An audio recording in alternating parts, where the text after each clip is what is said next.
Hello student, मैं सनी आप सभी का कुमार क्लासेस ऑफिशियल के ऑनलाइन पोर्टल पे स्वागत करता हूँ। इम्पोर्टेंट सेशन है।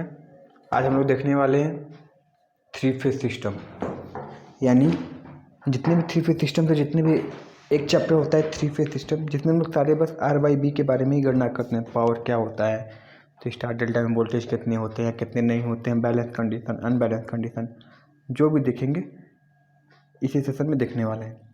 तो सेशन पसंद आएगा तो उसको लाइक कर देना, शेयर कर देना, और चैनल पे नए हो गए तो सब्सक्राइब जरूर कर लेना। ठीक है, सारे इंपॉर्टेंट क्वेश्चन हैं और प्रीवियस ईयर क्वेश्चन में पूछे गए हैं, ईयर में पूछे गए हैं क्वेश्चन। ठीक है ना। तो चलो, पहला क्वेश्चन दिया है कि तीन कला तार प्रणाली में किसके साथ तीन कला शक्ति को मापने के लिए 2 वाट में मापी उपयोग किए जाते हैं। ठीक है, थ्री फेज AC सिस्टम में कोई दिक्कत नहीं है। हमको 2 वाट मीटर मेथड का प्रयोग करना है, किसके लिए, शक्ति मापने के लिए। तो जब 2 वाट मीटर मेथड का प्रयोग कर रहे हैं तो ये बताओ कि जो पावर होगा वो बैलेंस कंडीशन होगा या अनबैलेंस कंडीशन होगा। अनबैलेंस, बैलेंस का मतलब क्या न्यूट्रल में करंट जाएगी या नहीं जाएगी, सिंपल बात यही है। ठीक है, क्या सभी में जैसे जब तीनों फेजों में करंट का मान, वोल्टेज का मान और ड्रॉप सभी बराबर हो जाते हैं तो उसको बैलेंस बोलते हैं। और तीनों में से किसी एक में या किन्हीं दो में या तीनों में अलग अलग वोल्टेज ड्रॉप, अलग अलग धारा या अलग अलग प्रतिबाधा होती है तो वो अनबैलेंस कंडीशन होता है। तो देखो, जो 2 वाट मीटर मेथड है वो हमेशा संतुलित हो चाहे असंतुलित हो, दोनों भार को माप सकता है। ठीक है, समझ में आया। संतुलित हो चाहे असंतुलित हो, दोनों भार को माप सकता है। देखो, 2 वाट मीटर मेथड तुमको इसको भी माप सकता है, संतुलित भार को भी माप सकता है अकेले और असंतुलित भार को भी माप सकता है अकेले। ठीक है, कि मगर असंतुलित भार को मापने के लिए केवल 2 मेथड का प्रयोग कर सकते हैं, 2 वाट मीटर या 3 वाट मीटर मेथड का। ठीक है, और संतुलित भार को मापने के लिए सिंगल वाट मीटर का प्रयोग करो, 2 वाट मीटर का प्रयोग करो या 3 वाट मीटर का प्रयोग करो। बस यही है कि 3 वाट करने में बेफिजूल की खर्ची हो जाएगी और 2 करने में बेफिजूल की खर्ची हो जाएगी। तो इसलिए हम सिंगल फेज का मेजर करते हैं, जो वैल्यू आती है उसको 3 से या √3 से मल्टीप्लाई कर देते हैं, बस यही कर देते हैं। ठीक है, तो आई होप समझ में आ गया होगा। चलते हैं नेक्स्ट क्वेश्चन पे। 3 कला असंतुलित भार में प्रत्येक कला का शक्ति गुणक क्या होगा। पहले ही बता दिए कि अगर अनबैलेंस लोड है तो सभी फेज में अपना करंट का मान अलग होगा, वोल्टेज का मान अलग होगा, प्रतिबाधा का मान अलग होगा। तो उसके कारण क्या होगा, पावर फैक्टर का भी मान सब में अपना अलग अलग दिखाएगा। ठीक है, विभिन्न विभिन्न सब में अपना अलग अलग पावर फैक्टर होगा। किसी में 0.7 है तो किसी में 0.72 हो जाएगा, तो किसी में 0.6 भी रह सकता है। ठीक है, तो आई होप समझ में आ रहा होगा क्या कहने का प्रयास किया जा रहा है। तो चलो अगला क्वेश्चन देखते हैं कि एकल वाट मापी को 3 कला प्रणाली में शक्ति को मापने के लिए केवल तभी उपयोग किया जा सकता है जब क्या हो। अच्छा, सिंगल वाट मीटर का प्रयोग करना है तो हम पहले ही बता दिए, सिंगल वाट मीटर का मेथड का प्रयोग तभी करेंगे जब केवल और केवल क्या हो, हमारा बैलेंस कंडीशन में हो। ठीक है, यानी जब तक बैलेंस कंडीशन रहेगा तभी तक हम क्या कर सकते हैं, सिंगल वाट मीटर का प्रयोग करेंगे। जैसे ही अनबैलेंस की कंडीशन आ गई तीनों फेज में से किन्हीं एक फेज में, तो फिर हम 2 वाट मीटर का प्रयोग करो या 3 वाट मीटर का प्रयोग करो। ठीक है, अनबैलेंस के लिए मिनिमम 2 वाट मीटर का प्रयोग करना पड़ेगा, अनबैलेंस के लिए मैक्सिमम 3 वाट मीटर का प्रयोग करना पड़ता है, और बैलेंस के लिए मिनिमम 1 और मैक्सिमम 3 का प्रयोग कर लो, कोई फ़ायदा नहीं होता है। ठीक है, तो ये चीज़ याद रखना है। नेक्स्ट क्वेश्चन है कि 3 कला भार का शक्ति गुणक 0.5 से कम है, यानी जो पावर फैक्टर निकाले हैं तीनों कला का तुल्यांक तो 0.5 से कम आ रहा है। तो ये बताओ कि जब वाट मापी से शक्ति मापते समय क्या हुआ होगा। तो देखो क्या होता है कि मान लो कि 2 वाट मीटर से मापें, एक W1 वाट मीटर है, एक W2 वाट मीटर है। ठीक है, तो इनमें से अगर किसी भी वाट मीटर की रीडिंग निगेटिव आई होगी, या तो W1 की आ गई हो या W2 की आ गई हो। इनमें से किसी एक के भी अगर वाटमीटर की रीडिंग निगेटिव आ गई होगी तो पावर फैक्टर कितना रहा हो गया होगा, 0.5 से कम, सॉरी ये धनात्मक नहीं ऋणात्मक रहा होगा तो ये कम हो जाएगी। ठीक है, इस चीज़ को याद रखना। सही है। अगर किसी पावर फैक्टर में से किसी एक का मान 0 हो जाता है तो पावर फैक्टर 0.5 हो जाता है। ठीक है, दोनों का बराबर रीडिंग हो जाता है और पॉजिटिव होता है तो यूनिटी पावर फैक्टर हो जाता है। तो इन सब चीज़ों को याद रखने वाली चीज़ है। इसका फॉर्मूला क्या एक्चुअली निकालना का याद करने को कर सकते हो, कोई दिक्कत नहीं, मगर कन्फ्यूजन होता है, आदमी भूल जाता है। मगर एक फॉर्मूला है जिस पे रखोगे कभी गलत नहीं आएगा। ठीक है, और ऑफलाइन बैच में हम हमेशा उसको जब भी पढ़ाते हैं उस फॉर्मूले को जरूर बताते हैं कि इससे याद रखने का प्रयास करो। ठीक है, चलो। 2 वाट मापी से 3 कला शक्ति को मापते समय एक मापी विपरीत दिशा में संकेत करता है। ठीक है, तो सामने की दिशा में पाठ्यांक को प्राप्त करने के लिए क्या करना पड़ेगा? कोई दिक्कत नहीं है जी। एक नेगेटिव रीडिंग दे रहा है तो दोनों को क्या करना पड़ेगा, जो भी विभवांतर है उसको निकाल लो।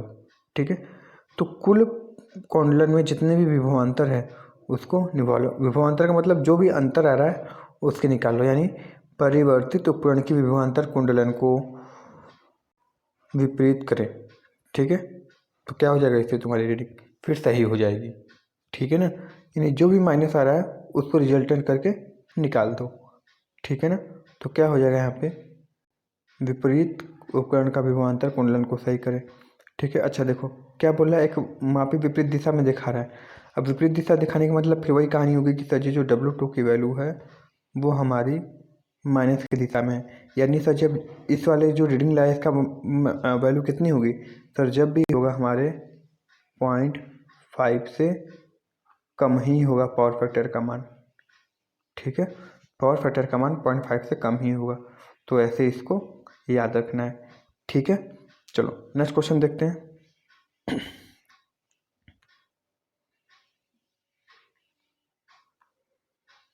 क्या पूछा है, ध्यान से देखो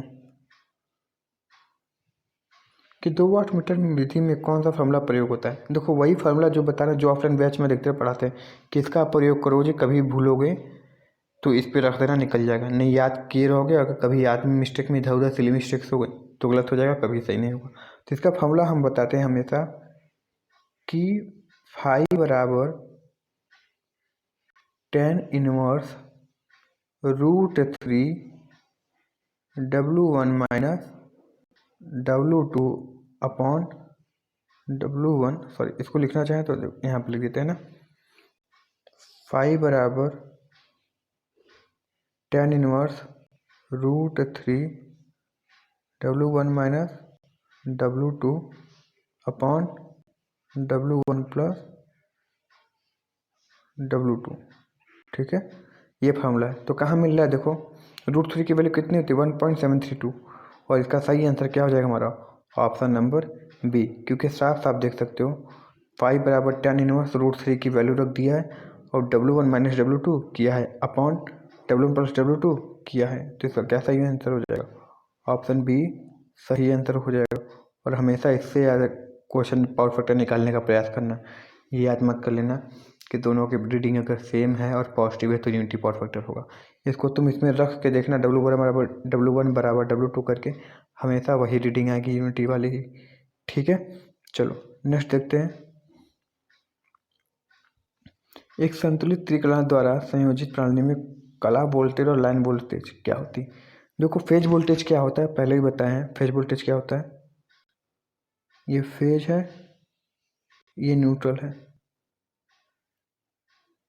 एक फेज और एक न्यूट्रल के बीच में जो वोल्टेज होता है इसको क्या बोलते हैं, फेज वोल्टेज।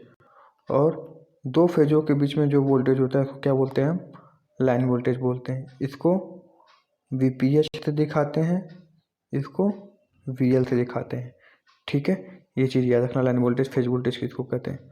और लाइन वोल्टेज स्टार की बात कर रहे हैं, ठीक है, लाइन वोल्टेज हमेशा फेज वोल्टेज के √3 गुना होता है, यानी लिखना चाहें तो किसके पास बोला है, त्रिकला बोला है ना, थ्री फेज में संयोजित लाइन के,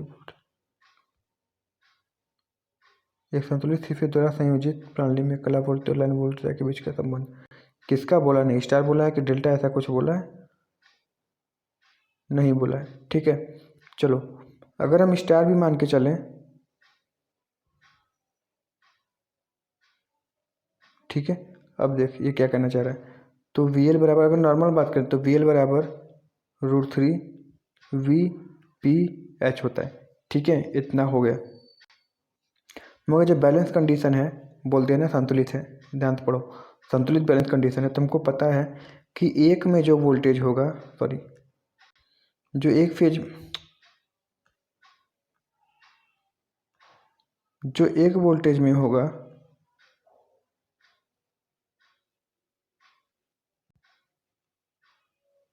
जो एक वोल्टेज में होगा वही क्या होगा, तीनों में होगा। तो जो फेज वोल्टेज निकाल लेते हैं, यानी एक फेज और न्यूट्रल के बीच में जो निकाले थे, उसको 3 से मल्टीप्लाई कर देंगे तो हमारा क्या निकल जाएगा, टोटल वोल्टेज निकल के चला आएगा। इसलिए ऑप्शन क्या हो जाएगा हमारा, बी सही हो जाएगा। अब देखो जब वो नहीं मिल रहा है तो हम फिर को दूसरी तरफ से सोचना पड़ेगा। देखो ये हो सकता था, मगर ये वी एल इधर होता, ये वी एल इधर होता, वी पी एच इधर होता, तब सही हो जाता ना। क्या होता, वी एल को इधर ला देता, वी पी एच को इधर ला देता, तब सही हो जाता, तब वी एल बराबर √3 वी पी एच होता। मगर नहीं था तो हमको इस तरीके से सोचना पड़ेगा, वी एल बराबर 3 वी पी एच हो जाएगा। ठीक है, चलो अगला क्वेश्चन है कि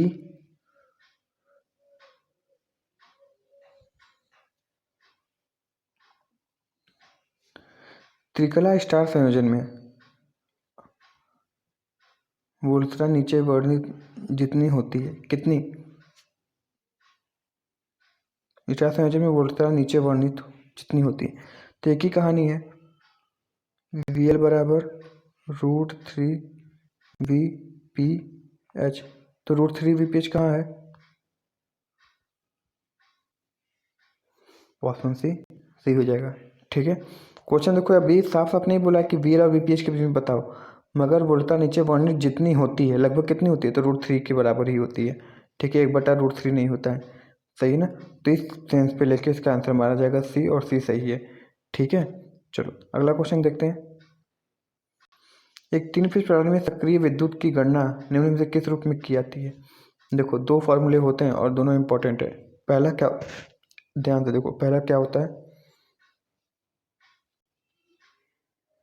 √3 V L I L cos पाई, कोई दिक्कत नहीं। एक दूसरा होता है P बराबर 3 V P I P cos phi होता है। तो क्या दिया है, वी एल आई एल के cos सेंस में दिया है, तब √3 वी एल आई एल हो जाएगा। अगर वी पी एच भी दिया होता तब 3 लगाना पड़ता, तब भी सही हो जाता, तब भी कोई दिक्कत नहीं।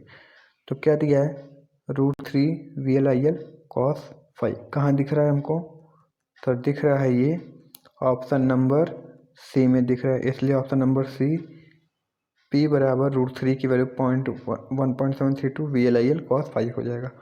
ठीक है, चलो नेक्स्ट क्वेश्चन देखते हैं। ये बहुत इंपॉर्टेंट चैप्टर होता है जी, अधिकतर इसमें से सवाल पूछे जाते हैं। तो ये सेशन पसंद आए तो इसको लाइक शेयर और चैनल पर नए तो सब्सक्राइब जरूर कर लेना।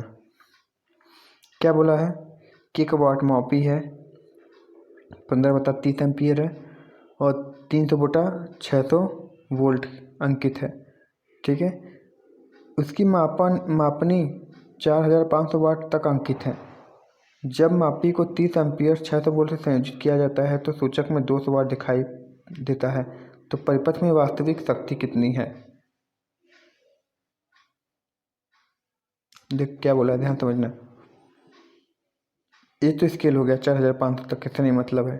ठीक है, देखो क्या बोला है, जब 15 था तो ये कितना आया, 3 आया। ठीक है, जब 30 है तो कितना आया, 600 वोल्ट आया। तो 30 एम्पियर 600 वोल्ट पर किया गया तो सूचक में 2000 वाट दिखाया गया। तो परिपथ में वास्तविक शक्ति कितनी है, यही बताना है। तो सर जी परिपथ में वास्तविक शक्ति भी कितनी हो जाएगी हमारी, 2000 हो जाएगी। ठीक है, 2000 हो जाएगा। ठीक है ना, क्योंकि देखो जो ये डबल डबल करके किया हुआ है, तो 30 पे 6 तो 2000 वाट दिखा रहा है ना, तो कोई दिक्कत नहीं है, ठीक है। 2000 दिखा रहा है, कोई दिक्कत नहीं, क्योंकि जो एक्चुअल था वही दिखा रहा है, ठीक है ना। चलो नेक्स्ट देखते हैं।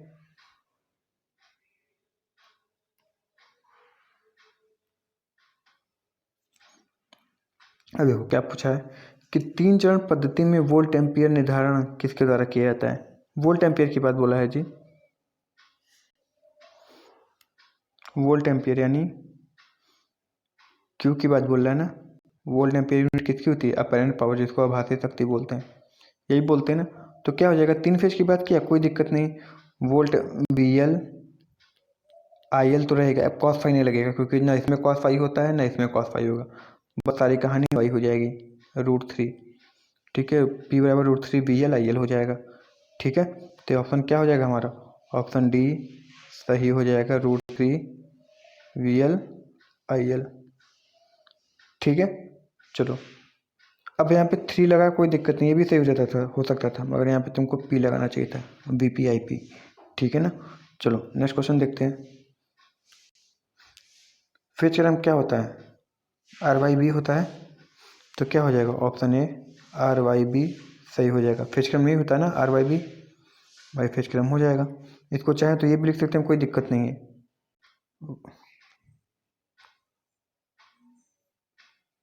YBR या BRY कोई दिक्कत नहीं है, ठीक है। इस तरीके से हो जाएगा। चलो नेक्स्ट देखते हैं, तीनों ही सही है। इसमें जब बांटने लगते हैं तो positive sequence, negative sequence, zero sequence आता है, वो अलग कहानी होती है, क्लॉकवाइज एंटी क्लॉकवाइज घूमना पड़ता है, वो तुम लोग के सिलेबस में है ही नहीं, ठीक है। चलो अगला क्वेश्चन है, प्रत्येक दो फेजों के बीच में कितना होता है जी, इतना ईजी कोई आता है, देखो इतना ईजी भी आता है, ठीक है। इसलिए ईजी सवाल और हार्ड सवाल दोनों लेने का प्रयास किया गया। तो सेशन पसंद आया तो इसको लाइक शेयर और चैनल पर नए हो तो सब्सक्राइब जरूर कर लेना। चलो अगला क्वेश्चन देखते हैं। संतुलित भार स्टार संयोजन में 3 कला की एकल वाट मापी से मापी गई कुल शक्ति कितनी हो जाएगी। कोई दिक्कत नहीं, √3 के बराबर, सॉरी 3 के बराबर, एक में जितना आता है, मान लो एक में 1 वाट आया है तो 3 में कितना हो जाएगा, तो 3 वाट के बराबर हो जाता है, ठीक है। टोटल निकाल लेते हैं, 3W के बराबर हो जाती है, सही है ना। चलो अगला देखते हैं, नेक्स्ट क्वेश्चन। आउटपुट डेल्टा में, ओपन डेल्टा में आउटपुट वोल्टेज कितनी होती है, सर 57% होती है। कितनी होती है, 57% होती है, और स्टार में लगभग सर जी 50% के अप्रॉक्स होती है, ठीक है। इस चीज़ को याद रखना है, सही है ना, ये सारी चीज़ों को याद रखना है। नेक्स्ट क्वेश्चन देखते हैं। कला वोल्टता का अर्थ क्या है, फेज वोल्टेज का अर्थ क्या है, फेज वोल्टेज किसको बोलते हैं जी, इनमें से किसी फेज वोल्ट देखो अभी बताए थे, कोई एक फेज ले लो, कोई एक न्यूट्रल ले लो, उसके बीच की जो दूरी होती है वही कहलाता है ना फेज वोल्टेज। तो क्या लिखा है, R/B, इनमें से कोई एक फेज तथा न्यूट्रल की मध्य वोल्टता, तो क्या हो जाएगा, 20 से नहीं हो जाएगा, ठीक है। तो देखो इसी टाइप का 3 फेज इस सिस्टम से क्वेश्चन पूछते हैं। अगला लाइन वोल्टता क्या होता है जी, 2 फेजों के बीच में यही होता है ना, RY ले लो या YB ले लो या BR ले लो, किन्हीं 2 फेजों के बीच की दूरी क्या कहलाती है हमारी लाइन वोल्टेज। तो यहाँ पे क्या हो जाएगा, R तथा Y या Y तथा B या B तथा R की मध्य वोल्टेज ही क्या कहलाता है, हमारा लाइन वोल्टेज कहलाता है, ठीक है। चलो नेक्स्ट क्वेश्चन है। फिर वही कि वाटमीटर क्या कर लिया, ऋणात्मक पाठ्यांक दिखा रहा है, तो उसकी पावर फैक्टर क्या हो जाएगी, 0.5 से नीचे हो जाएगी। वही क्वेश्चन है, इकाई कब होता है, सर जब W1 का मान 2 वाटमीटर की रीडिंग सेम भी हो और पॉजिटिव भी हो, ठीक है, तब इकाई हो जाता है। तो इन सब पॉइंटों को याद रखना है, सही है ना। चलो आज का नेक्स्ट और लास्ट क्वेश्चन देखते हैं क्या है।